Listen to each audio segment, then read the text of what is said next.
नमस्कार, विशेष देख रहे हैं आप, साथ आपके मैं हूं अर्पिता। राणा से लंबी पूछताछ का दौर चलना है, जहां उसे आतंक का पूरा हिसाब देना होगा। क्या कुछ हो रहा है इस पूछताछ में, सबसे पहले वो समझने की कोशिश करते हैं। लेकिन इससे पहले आपको बता दें बड़ी खबर, 3 घंटे की पूछताछ राणा से आज की हुई है और उसमें कई सवाल दागे गए हैं। अब वो राज खोलेगा और क्या कनेक्शन है इसका, क्या पाकिस्तान से या और जो पहलू होंगे उन सब पहलुओं पर जांच चल रही है। तब वो राणा से आज सिर्फ 3 घंटे ही पूछताछ हुई है। जांच में सहयोग नहीं कर रहा है राणा, ये भी सूत्र जानकारी दे रहे हैं। और तब वो राणा से आज सिर्फ 3 घंटे ही पूछताछ हो पाई। एक बार फिर से पूरा खाका तैयार किया जाएगा, सवालों की लंबी फहरिस्त तैयार की जाएगी और एक बार फिर से पूछताछ होगा, क्योंकि 18 दिन की कस्टडी में है। जांच में सहयोग नहीं कर रहा है राणा, जैसा पहले ही लग रहा था। अब तक असंतोषजनक जवाब दिए हैं उसने।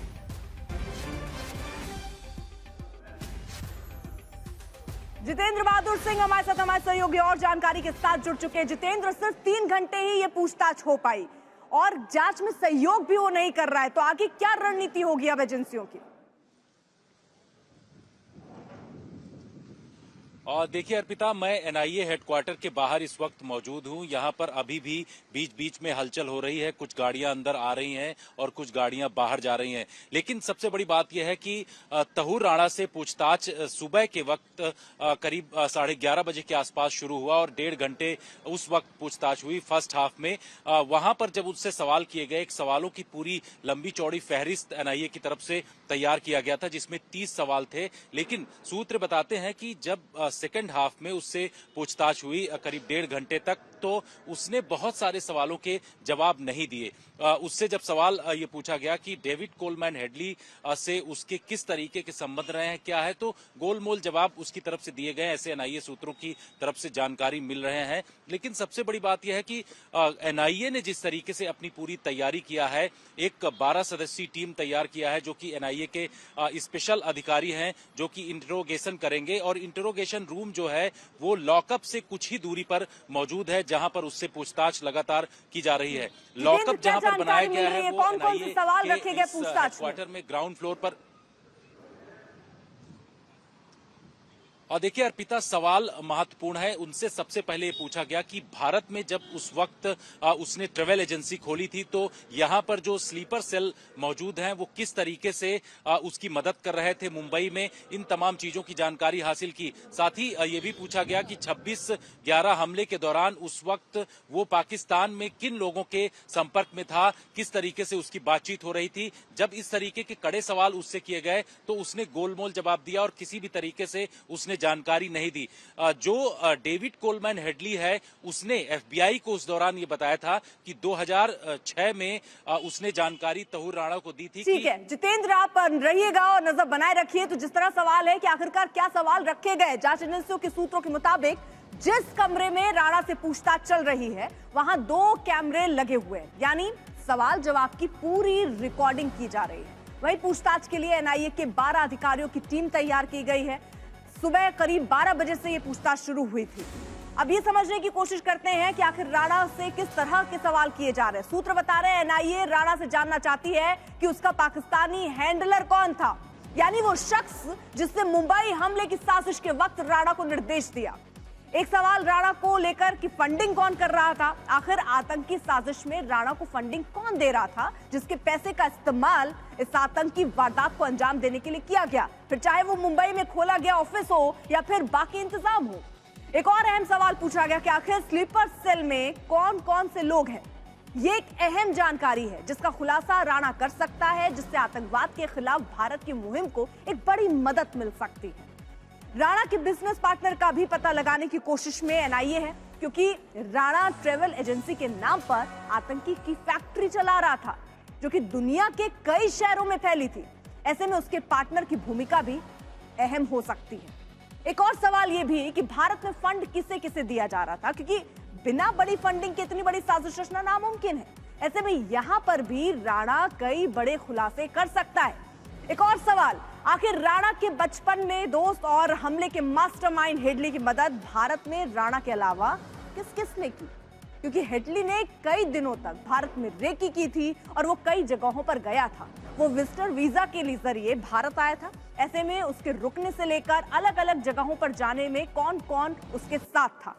अब एक और सवाल कि आखिर लश्कर का आतंकी साजिद मीर भारत में क्रिकेट मैच देखने क्यों आया था? क्या उसके भारत आने का कनेक्शन मुंबई हमलों की साजिश से था? क्योंकि साजिद मीर भी वो शख्स था जो राणा को पाकिस्तान से निर्देश दे रहा था। वहीं हेडली भी साजिद के अंडर में काम करता था। बताया यह भी जा रहा है कि 2005 में मोहाली में हुए भारत पाकिस्तान मुकाबले में साजिद के अलावा मेजर अब्दुल रहमान भी भारत आया था, जो कि साजिश का हिस्सा था। साजिद को अमेरिका ने भी मोस्ट वांटेड की लिस्ट में डाला था। अब एक और सवाल अहम आता है कि पाकिस्तानी आर्मी की जो वीडियो राणा ने दिए, उन जगहों पर क्या राणा के साथ कोई और भी गया था? क्योंकि ये वीडियो रेकी के बाद तैयार किए गए थे, जिसमें अहम जानकारी थी।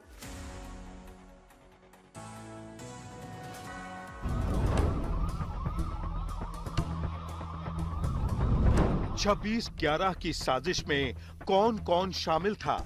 आखिर पूरी साजिश को कैसे रचा गया? कहां से हुई फंडिंग? कौन था हैंडलर? हिंदुस्तान की गिरफ्त में आए तहव्वुर राणा के एक एक खुलासे पाकिस्तान की टेंशन बढ़ाने वाले हैं। एनआईए समेत भारत की कई एजेंसियों ने अपनी कमर कस दी है, जिसकी शुरुआत आज से ही हो चुकी है। एनआईए के लॉकअप में जब उसको रखा गया, कल रात करीब 2:30 बजे के आसपास उसको पटियाला हाउस कोर्ट से सीधे एनआईए के हेडक्वार्टर लाया गया और उसके बाद ग्राउंड फ्लोर में बने जो लॉकअप में उसको रखा गया, वहीं पर सीसीटीवी की निगरानी के तहत उस पर जो सुरक्षा बल हैं वो नजर रख रहे हैं। 26/11 मुंबई आतंकी हमले के मास्टरमाइंड तहव्वुर राणा से पूछताछ से पहले आज करीब 11 बजे एनआईए मुख्यालय में अधिकारियों की एक महत्वपूर्ण बैठक हुई। एनआईए के डीजी समेत 12 स्पेशल अधिकारी बैठक के बाद राणा से पूछताछ के लिए पहुंचे। तहव्वुर राणा को एनआईए मुख्यालय के लॉकअप से निकालकर पूछताछ करने के लिए इंटेरोगेशन रूम में लाया गया। एनआईए के जांचकर्ताओं और सुरक्षा व्यवस्था में तैनात सीआईएसएफ के जवानों ने लॉकअप से तहव्वुर राणा को निकालकर पूछताछ वाले कमरे में लाया।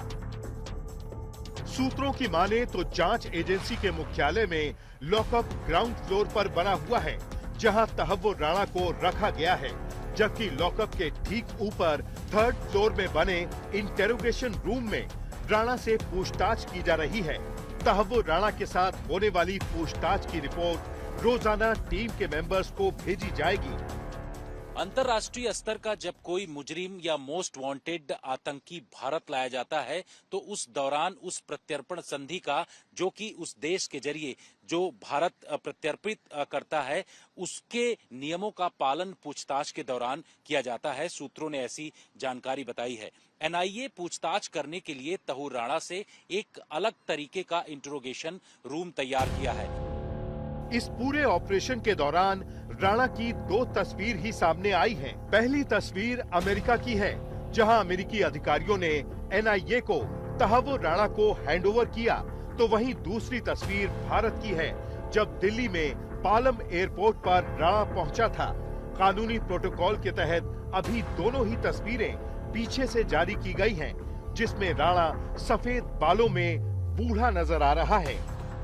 जांच एजेंसी एनआईए और खुफिया एजेंसी रॉ की एक जॉइंट टीम 9 अप्रैल को राणा को लेकर अमेरिका से रवाना हुई थी। कल शाम करीब 6:30 बजे राणा दिल्ली के पालम टेक्निकल एयरपोर्ट पर लैंड हुआ था। यहां उसका मेडिकल चेकअप हुआ। इसके बाद उसे सीधे एनआईए हेडक्वार्टर ले जाया गया। तहव्वुर राणा को दिल्ली की पटियाला हाउस कोर्ट ने 18 दिन की एनआईए की कस्टडी में भेज दिया। एजेंसी ने आतंकी हमलों को अंजाम देने में राणा की भूमिका की जांच करने के लिए कोर्ट से 20 दिन की रिमांड मांगी थी। स्पेशल एनआईए जज चंद्रजीत सिंह ने बंद कमरे में मामले की सुनवाई की और कल देर रात 2 बजे फैसला सुनाया। सूत्र बताते हैं कि एनआईए ने उससे पूछताछ करने के लिए 30 सवालों की एक बड़ी फहरिस्त तैयार किया है, जिसमें एनआईए उससे ये जानना चाहती है कि जब 26/11 का हमला हुआ था 2008 में, तो उस दौरान वो कहां पर मौजूद था। इसके साथ ही डेविड कोलमैन हेडली से उसके किस तरीके के संबंध हैं और उसने कैसे उसको लॉजिस्टिक सपोर्ट दिया था। यही नहीं, एनआईए ये जानना चाहती है कि जब भारत में तहूर राणा पहुंचा